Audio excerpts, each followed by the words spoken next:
Comment voyez-vous l'effet de ce type de pression économique, militaire, géopolitique, exercée sur l'Iran par les États-Unis, en ce qui concerne le rapprochement de l'Iran avec la Russie en particulier? Et l'Iran voit, vous savez, quand on voit le chef du Conseil national de sécurité iranien se rendre en Russie, c'était pour moi un message fort indiquant que l'Iran perçoit la Russie différemment en ce moment.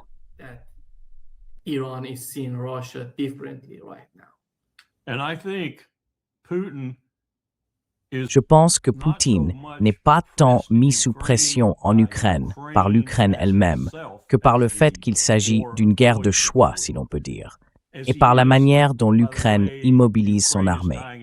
Il sait qu'il a des obligations en vertu du traité de défense qu'ils ont signé avec l'Iran, et il sait à quel point l'Iran est important pour la Russie.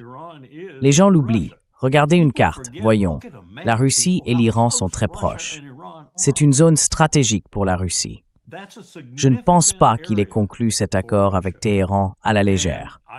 Je pense qu'il avait l'intention de le faire, sérieusement. Et je pense qu'il est déterminé à remplir sa part de l'accord, quelle qu'elle soit. Mais il est immobilisé, il est fortement immobilisé en Ukraine.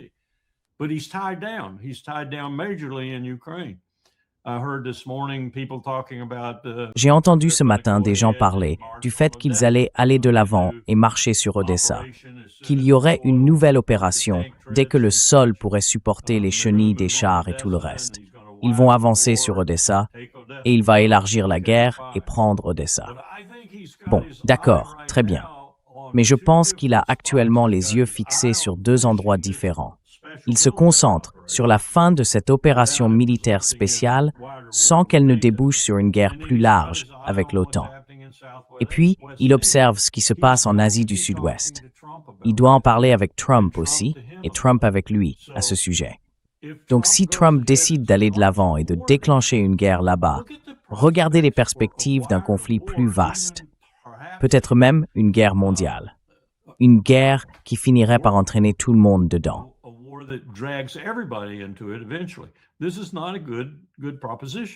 Ce n'est pas une bonne proposition. Donc, de plus en plus, pour Poutine, je pense que cela devient autant une question d'Asie du Sud-Ouest que de l'opération militaire spéciale, et il veut libérer une partie de ses forces là-bas afin d'avoir d'autres options militaires.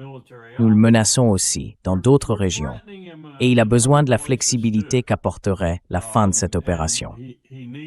Je ne pense pas qu'il y renoncera. Mais cela expliquerait certaines choses qu'Anatol Lieven, par exemple, a écrites sur ce que la Russie est prête à faire lors des négociations. Ils sont disposés à laisser l'Ukraine avoir une armée, et elle peut disposer d'un certain nombre de forces. Le chiffre que j'ai entendu est bien plus élevé que ce que je pensais que la Russie accepterait.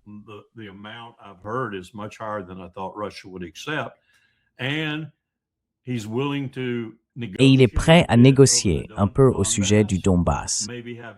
Peut-être envisager une copropriété des zones encore occupées par l'Ukraine, puis organiser un référendum.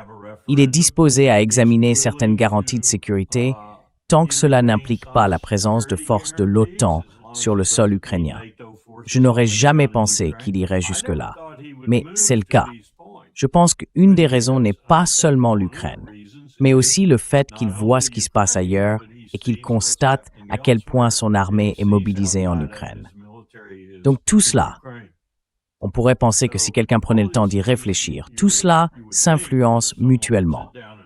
Et la dernière chose dont nous avons besoin, c'est d'une grande guerre en Asie du Sud-Ouest.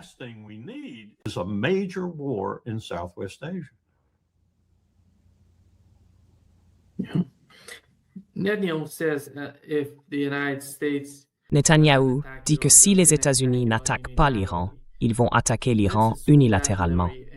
Supposons cela, Larry. Dans ce cas, quelle serait la dynamique des interactions entre Israël et l'Iran, et peut-être les États-Unis, avec toutes leurs armes au Moyen-Orient? Quelles seraient les réactions entre les deux parties?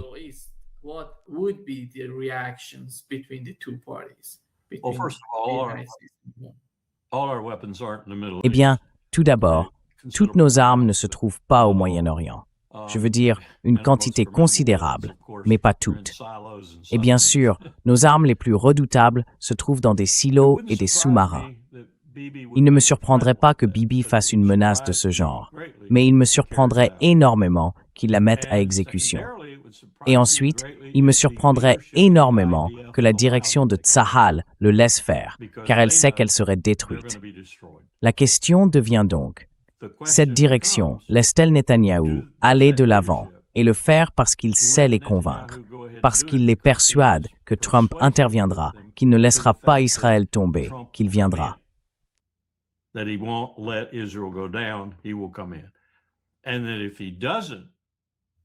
Et ensuite, s'il ne le fait pas, il le menacera avec une arme nucléaire, puis il interviendra.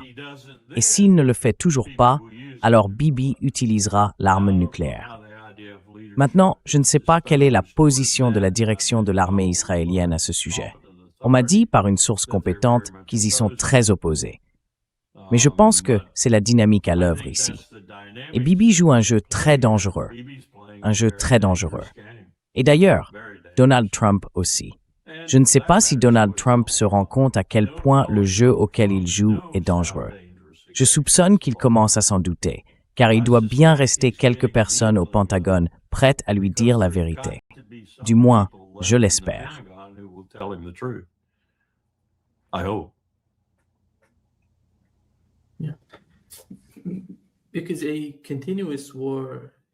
Parce qu'une guerre continue. Je ne vois pas ça. Parce que Donald Trump ne veut pas de Larry.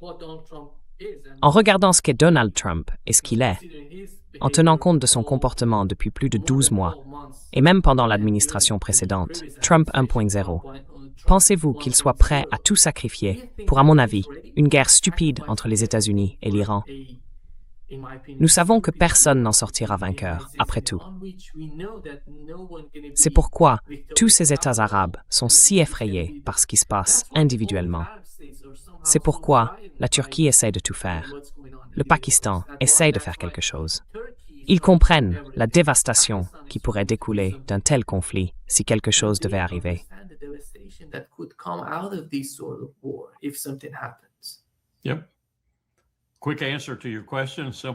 Oui, la réponse rapide à ta question, la réponse simple, est non. Je ne pense pas que Trump soit prêt à faire cela. Maintenant, jusqu'où sa démence a-t-elle progressé?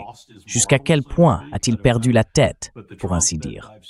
Je ne sais pas, mais le Trump que j'ai vu agir jusqu'à présent dans les deux administrations ne fera pas cela.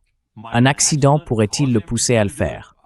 Je pense que c'est toujours une possibilité et toujours un problème. Mais s'ils discutent, et s'ils discutent au bon niveau, alors même un accident, comme l'incident du drone ou autre, devrait être gérable. Maintenant, ce serait différent si... Enfin, je ne vais pas aller jusque-là.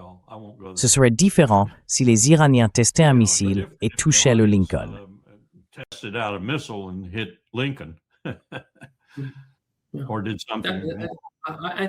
Je pense que cela n'arriverait jamais, Larry.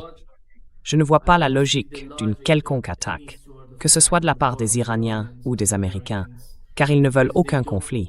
Nous le savons bien. Mais les militaires, eux, ne le voient pas de cette façon. Tu sais, il y a tellement de pessimisme à propos de ce qui se passe, à propos des négociations avec les États-Unis. Je parle des services de renseignement et de l'armée. C'est pourquoi ils sont totalement préparés à la possibilité d'une guerre pouvant éclater à tout moment contre l'Iran.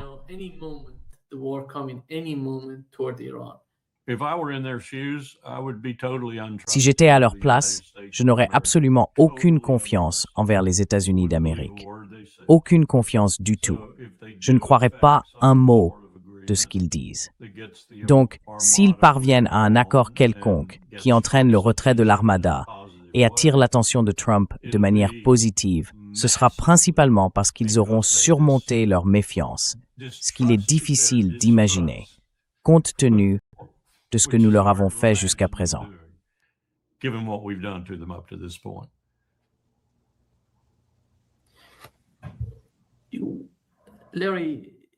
Larry, penses-tu que les États arabes, essentiellement l'Arabie saoudite, les Émirats arabes unis et le Qatar, quel rôle vois-tu pour eux dans l'ensemble de la situation au Moyen-Orient? Que veulent-ils?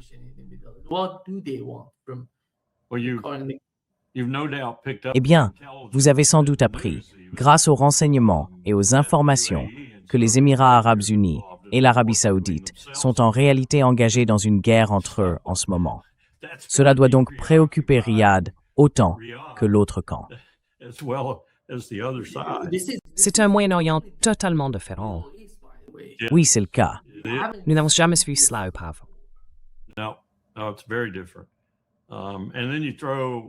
Non, c'est très différent. Et puis, il faut ajouter ce qu'Israël essaye de faire au Somaliland, ce que Riyad n'apprécie pas du tout. Je ne pense pas que les Émirats arabes unis aiment beaucoup cela non plus, même s'il se dit qu'Israël et les Émirats agiraient ensemble. Je trouve que si c'est vrai, c'est un moment de convenance qui ne durera pas longtemps. Mais la péninsule arabique est aujourd'hui très différente, et l'Afrique de l'Est aussi, à cause de ces gens qui s'en mêlent. Même la Libye, les Émirats s'y émissent également.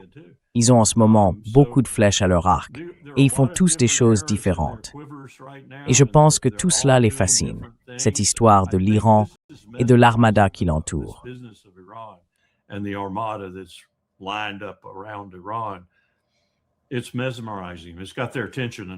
C'est fascinant.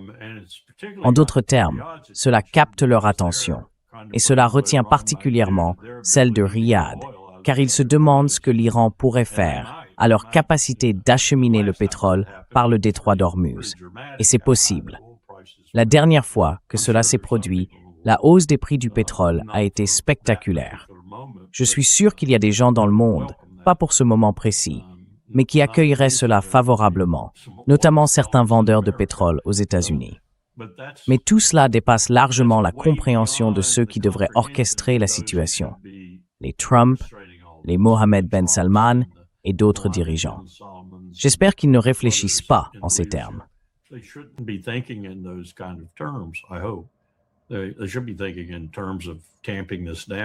Ils devraient réfléchir en termes d'apaisement de la situation et de retour à la normale, ou du moins à une quasi-normalité. Il y a un vieux dicton dans l'armée, une expression que nous utilisions au Naval War College. Elle remonte à Julian Corbett, voire peut-être encore plus loin. Une flotte en puissance. Ils avaient une flotte en puissance, comme l'Allemagne pendant la Première Guerre mondiale, par exemple. Cela signifie simplement que vous disposez d'une flotte capable de naviguer, de combattre, de perturber la marine ennemie et tout le reste, mais que vous êtes trop effrayé pour la mettre en mer à cause de ce que l'ennemi pourrait vous infliger. Eh bien, en ce moment, nous avons une armada autour de l'Iran qui ressemble un peu à cette situation. J'espère que ça restera ainsi.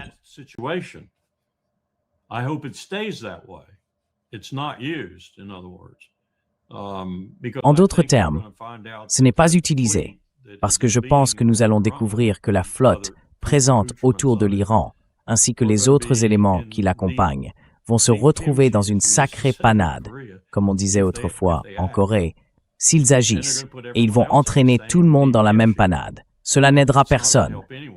Cela n'aidera pas la région. Cela n'aidera pas le monde.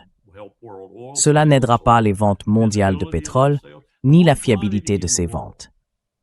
La seule marchandise au monde, je pense que c'est presque une évidence, la seule marchandise dont aucun pays sur la planète ne peut se passer très longtemps, c'est le pétrole.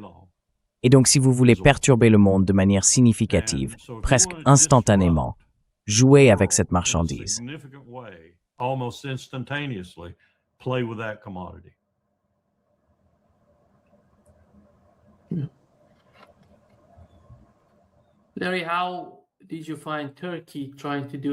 Larry, comment as-tu trouvé la Turquie en train d'essayer de tout faire? Je pense qu'ils ont parlé avec les États-Unis, ils ont parlé avec les Iraniens. Nous savons que la Turquie rencontre beaucoup de difficultés en Syrie, ainsi qu'avec Israël. Mais ils ne veulent rien d'autre. Aucun nouveau conflit qui affecterait la Turquie. Et à quel point le président des États-Unis est-il proche d'Erdogan? Qui a l'avantage pour convaincre le président des États-Unis de la vision d'ensemble pour la région? Est-ce l'Arabie saoudite, le Qatar ou Erdogan?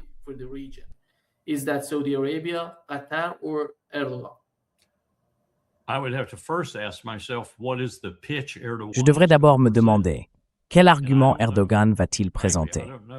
Et honnêtement, je n'en ai aucune idée. Il a été complètement incohérent quant à la direction qu'il veut prendre, concernant la Turquie, la Syrie et l'Iran. Vous savez, si on y regarde de près, Erdogan doit se rendre compte que les 90 millions d'habitants de l'Iran sont aussi importants pour l'économie et le bien-être de la Turquie que n'importe quel autre facteur dans la région, surtout après que l'Union européenne l'a repoussé à maintes reprises. Je veux dire, s'il cherche un pays ayant le potentiel d'être un partenaire commercial de la plus grande valeur pour la Turquie, c'est bien l'Iran. En particulier, un Iran sans sanctions et libre de participer pleinement à cette économie.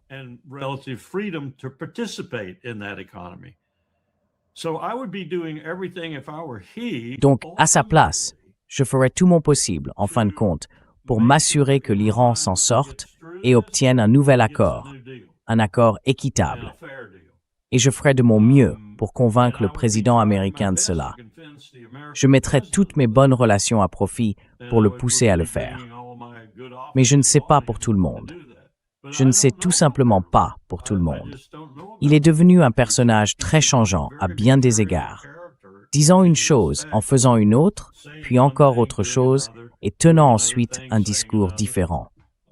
Et il a d'autres problèmes à gérer aussi, notamment ses propres difficultés politiques. Et il y a ce monsieur à Istanbul qui est bien mieux placé que lui dans les sondages et, si j'ai bien compris, peut-être aussi mieux organisé sur le plan du parti. Comment s'appelle déjà son parti?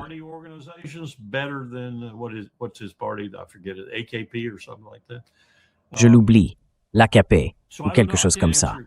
Oui. Donc je ne sais pas. Je ne peux pas répondre à ta question sur Erdogan.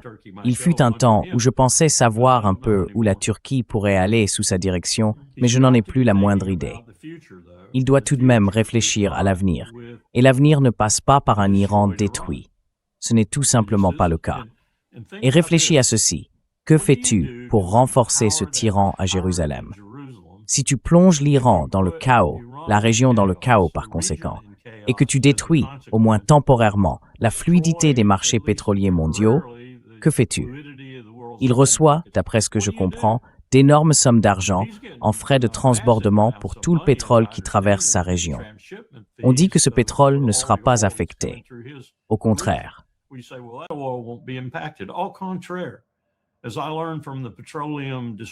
Comme je l'ai appris lors de l'exercice sur la perturbation pétrolière à Pékin en 2009, où tous les pays étaient présents. Nous avions Lloyd's of London, d'autres compagnies d'assurance, Marriott, toutes sortes d'acteurs du secteur pétrolier et maritime. Lorsqu'un point atteint son pic quelque part, c'est le monde entier qui atteint son pic. Quand on agit à Ras Tanura ou dans le détroit de Malacca, c'est la planète entière qui tremble. Et il vaut mieux être absolument sûr de ce que l'on fait, car lorsqu'on perturbe le marché pétrolier, nous avions vu le baril grimper à $300. Et tout cela n'était qu'une simulation d'attentat terroriste contre Ras Tanura, qui, à l'époque, avait une capacité de production d'environ 6 millions de barils par jour, si je me souviens bien. Nous l'avons arrêté, et le pétrole est monté à $300 le baril. Les transporteurs ont cessé d'expédier, et les assureurs ont refusé d'assurer. Voilà le genre de dégâts que ça provoque. Souvenez-vous de ce que j'ai dit. Tout le monde, partout dans le monde, a besoin de pétrole.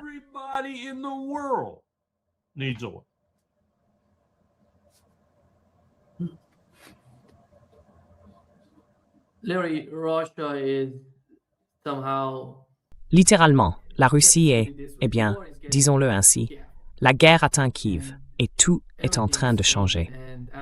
Au fil du temps, le gouvernement de Kiev et le peuple ukrainien perdent de plus en plus. Et il ne semble pas que la réalité de la guerre soit perçue telle qu'elle est par l'Union européenne, ni même par le chef de l'OTAN. Il était là, il était à Kiev. Et Lindsey Graham demande à Donald Trump d'envoyer des missiles Tomahawk à l'Ukraine. Où en est-on avec la question de l'Ukraine? Que veulent-ils? Des gens comme Lindsey Graham, que veulent-ils de l'Ukraine? Parce qu'il semble que l'Ukraine soit en quelque sorte en train de s'effondrer et que personne ne semble se soucier de ce qui s'y passe. melting down and nobody seems to care about what's going on with Ukraine. L'essence de Lindsey Graham, c'est qu'il est prêt à sacrifier chaque homme, femme, bébé, chien, chat et toute autre créature vivante sur le sol ukrainien, simplement pour occuper Poutine. Voilà Lindsey Graham. Voilà les néoconservateurs en général. Voilà plusieurs membres de l'administration Trump. Mais ils ont un peu reculé, car ils ont vu où en était leur président. Et comme la plupart de son administration, ce sont de véritables courtisans. Ils ne veulent pas avoir d'ennui. Regardez Tulsi Gabbard, par exemple, en Géorgie, au téléphone avec Trump. Tout ce qu'elle a fait, c'est dire merci, ou quelque chose comme ça.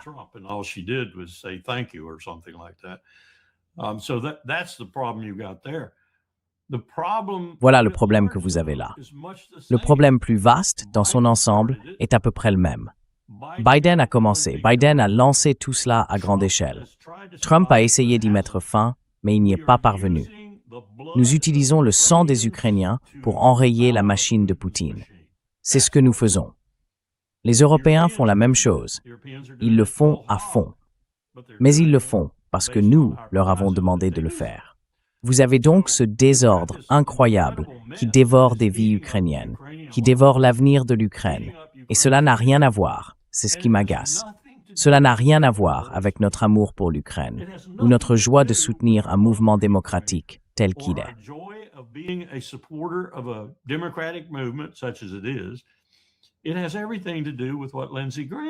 Cela a tout à voir avec ce que Lindsey Graham veut que cela ait à voir, c'est-à-dire occuper Poutine et affaiblir son pouvoir. Point final. Cela n'a rien à voir avec la démocratie, la liberté, la joie ou toutes ces belles choses que nous prétendons apporter à l'Ukraine ou à tout autre endroit où nous essayons de le faire par la force. C'est de cela qu'il s'agit. Et c'est écœurant. C'est vraiment écœurant que nous versions le sang ukrainien pour cette raison. Et c'est exactement ce que nous faisons. Maintenant, je dirais que je pense que Donald Trump s'en rend compte et qu'il essaye de mettre fin à cette mise en scène.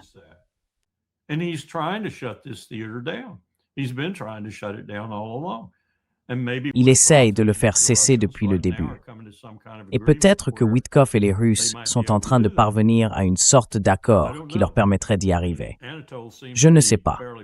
Je veux dire, Anatole semble plutôt positif, optimiste quant à l'état actuel de leur discussion. Mais à tout moment, quelqu'un pourrait tout faire capoter, y compris Zelensky. Ce n'est pas vraiment dans l'intérêt de Zelensky de mettre fin à ce conflit non plus, car Zelensky, c'est un peu comme un Lindsey Graham transplanté de Caroline du Sud à Kiev. C'est son gagne-pain de maintenir cette guerre. C'est sa position de maintenir cette guerre.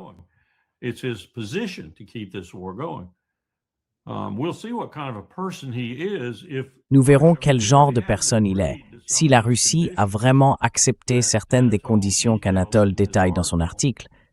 Et pourtant, Zelensky est le véritable obstacle à un accord final ou à une forme d'accord. Nous verrons alors quelle sera la position de Zelensky. Mais nous l'utiliserons. Nous l'utiliserons. Des gens comme Graham l'utiliseront. Peu importe quelle sera sa position. Ils ne voudront pas qu'il s'arrête, car tant que Poutine est empêtré en Ukraine, il n'est pas ailleurs, et il est affaibli dans cette mesure. C'est tout l'objectif de cette opération. J'aimerais que les gens puissent comprendre cela. Même Kinzer, lors du webinaire de midi aujourd'hui avec Quincy. Même Kinzer, qui est devenu en quelque sorte un expert de la guerre en Ukraine. Je suppose que son nouveau livre en parle.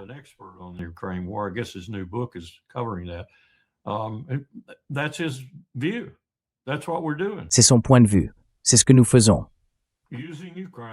Utiliser l'Ukraine pour atteindre Poutine. Nous ne nous soucions pas le moins du monde de l'Ukraine. Maintenant, je ne dis pas que les Américains ne s'en soucient pas. Surtout les Américains d'origine ukrainienne. Je ne dis pas qu'il n'y a pas de gens qui soutiennent sincèrement l'Ukraine au nom de la démocratie et tout cela de sa victoire ou autre. Mais, ce que fait le gouvernement des États-Unis, c'est provoquer la mort de la jeunesse ukrainienne. Et d'autres aussi, pas seulement les jeunes, à cause de tous les bombardements et de tout le reste, afin d'occuper Poutine. Ce que nous faisons est répréhensible, mais c'est compréhensible dans ce que John Mearsheimer appelle un monde obésien. Mearsheimer calls a Hobbesian world.